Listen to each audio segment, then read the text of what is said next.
We are a nonprofit law and policy center based out of Milwaukee. Assembly Bill 1 represents a critical step in restoring the ability of parents, policymakers, and taxpayers to accurately assess the performance of Wisconsin schools. Having consistent, reliable information allows policymakers, educators, and families to better identify what's working, find areas for improvement, and develop strategies to deliver the best possible educational outcomes for students. Unfortunately, DPI's unilateral actions over the last 4 years have made it more difficult to track school performance by changing the terminology, adjusting the cut scores, and modifying report card calculations. In 2021, DPI lowered cut scores on the state's report cards, artificially boosting ratings by allowing more students and districts to receive a higher grade without actual improvements in performance. As a result, there are currently 0 districts that fall into the fails to meet expectations category. The new report card cut points also push districts out of meets few expectations and pushes others into the exceeds expectations. So if we still had the same, the old cut points, 66 fewer districts would be counted as exceeds expectations, and 66 more would meet few expectations. To demonstrate the impact of these changes, Will identified 14 schools on the most recent report card that fall below 15% proficiency in ELA, yet are categorized as meets expectations.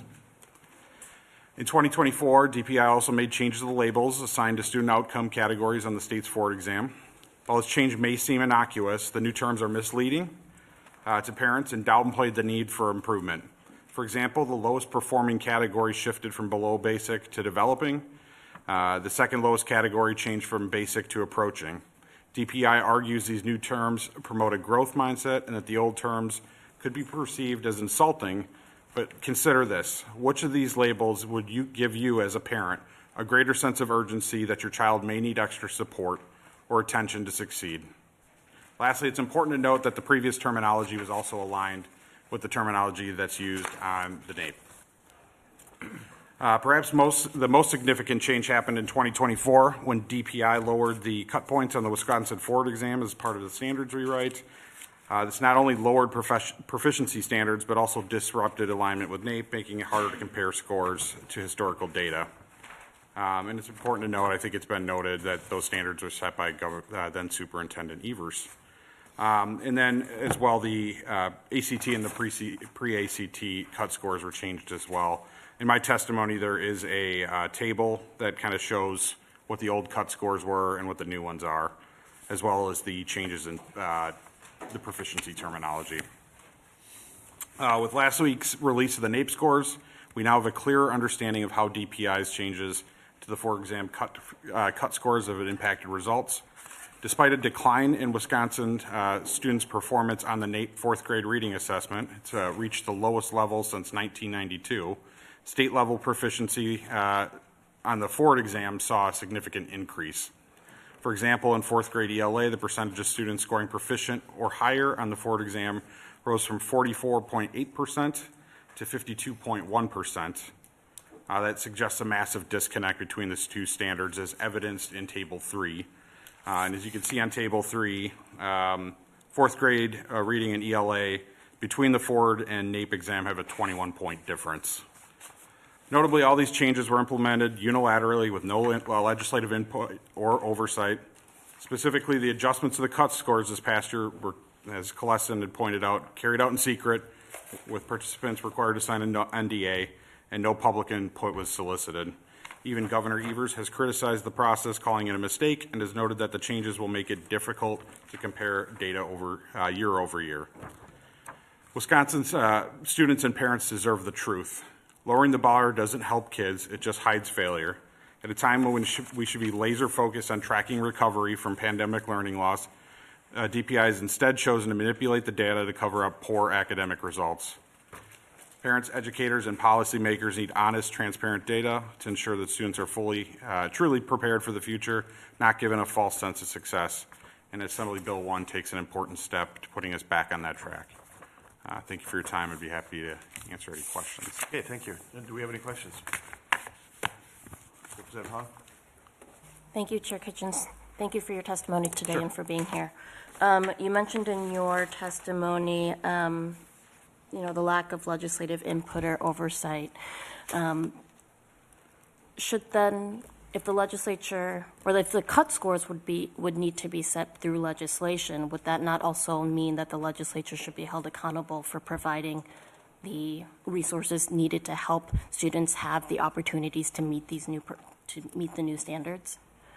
I don't see how the two are connected. I guess the point being in the, with this legislation is it's being done in an unaccountable manner, right? Or the current process is being done in an unaccountable manner. So I think, it's incumbent upon the legislature to set policy that helps improve student achievement. You can have a discussion on funding levels. That's part of the budget process. But what we're here talking about today is whether or not the accountability systems we have in place are, if the legislature should have a role in that. And from our perspective, we believe you do. I'm going to go back to my original point before, or my other, what I've been asking folks to consider while we discuss this bill, and that when we're talking about assessments and accountability, we also have to be considering adequacy. And I think that if the legislature and legislation, if we're going to be setting cut scores and standards, that there should be a responsibility then. And I'm not just talking about funding, right? On school funding, which is not I'm not what this doing a bill's speech about. on funding. Well, there were definitely no questions prior to, when people just gave their opinions on what's going on and laid out political talking points. I really would like us to be thoughtful and consider how, if this legislature, and if we're going to be setting cut scores and standards through legislation, doesn't that potentially trigger or interfere with the fact that then the legislature also has the responsibility to meet our constitutional obligation to make sure that we set a safe and sound education for all students? That's a budget question. That has nothing to do with what we're talking about here. So are there any other questions? Okay, thanks a lot for coming in. Thank you. I have a question. Quick question. So I'm trying to understand a thoughtful process that included educators in setting the new cut scores was laid out for us in terms of what was just explained prior. Are you positing that we as legislators are better positioned to set cut scores than classroom educators who are teaching to these standards each day to children? I'm saying that the legislature has a role to make laws, and that as part of, this is why we have hearings like this. You're gathering information. Very specifically, I'm asking about, this bill pertains to cut scores on the state report card. I'm asking you if you are positing that we are better positioned to set those cut scores than educators. That's just really a yes. It's a yes or no question. No, let me answer the question. You're well positioned to revert back to the standards that existed 2 years ago. We know what that looked like before. So I think you can take that information. So we are more qualified than the educators that developed the new cut scores through a thoughtful process? I'm not questioning the qualifications of the people who did that. I think this is his opinion. Yeah, I was going to say, I think this is a policy decision that, do you want high standards? And we had high standards previously. We're reverting back to the standards that existed before. So we better understand what high standards are. Thank you. Appreciate you answering the question. Thanks for being here.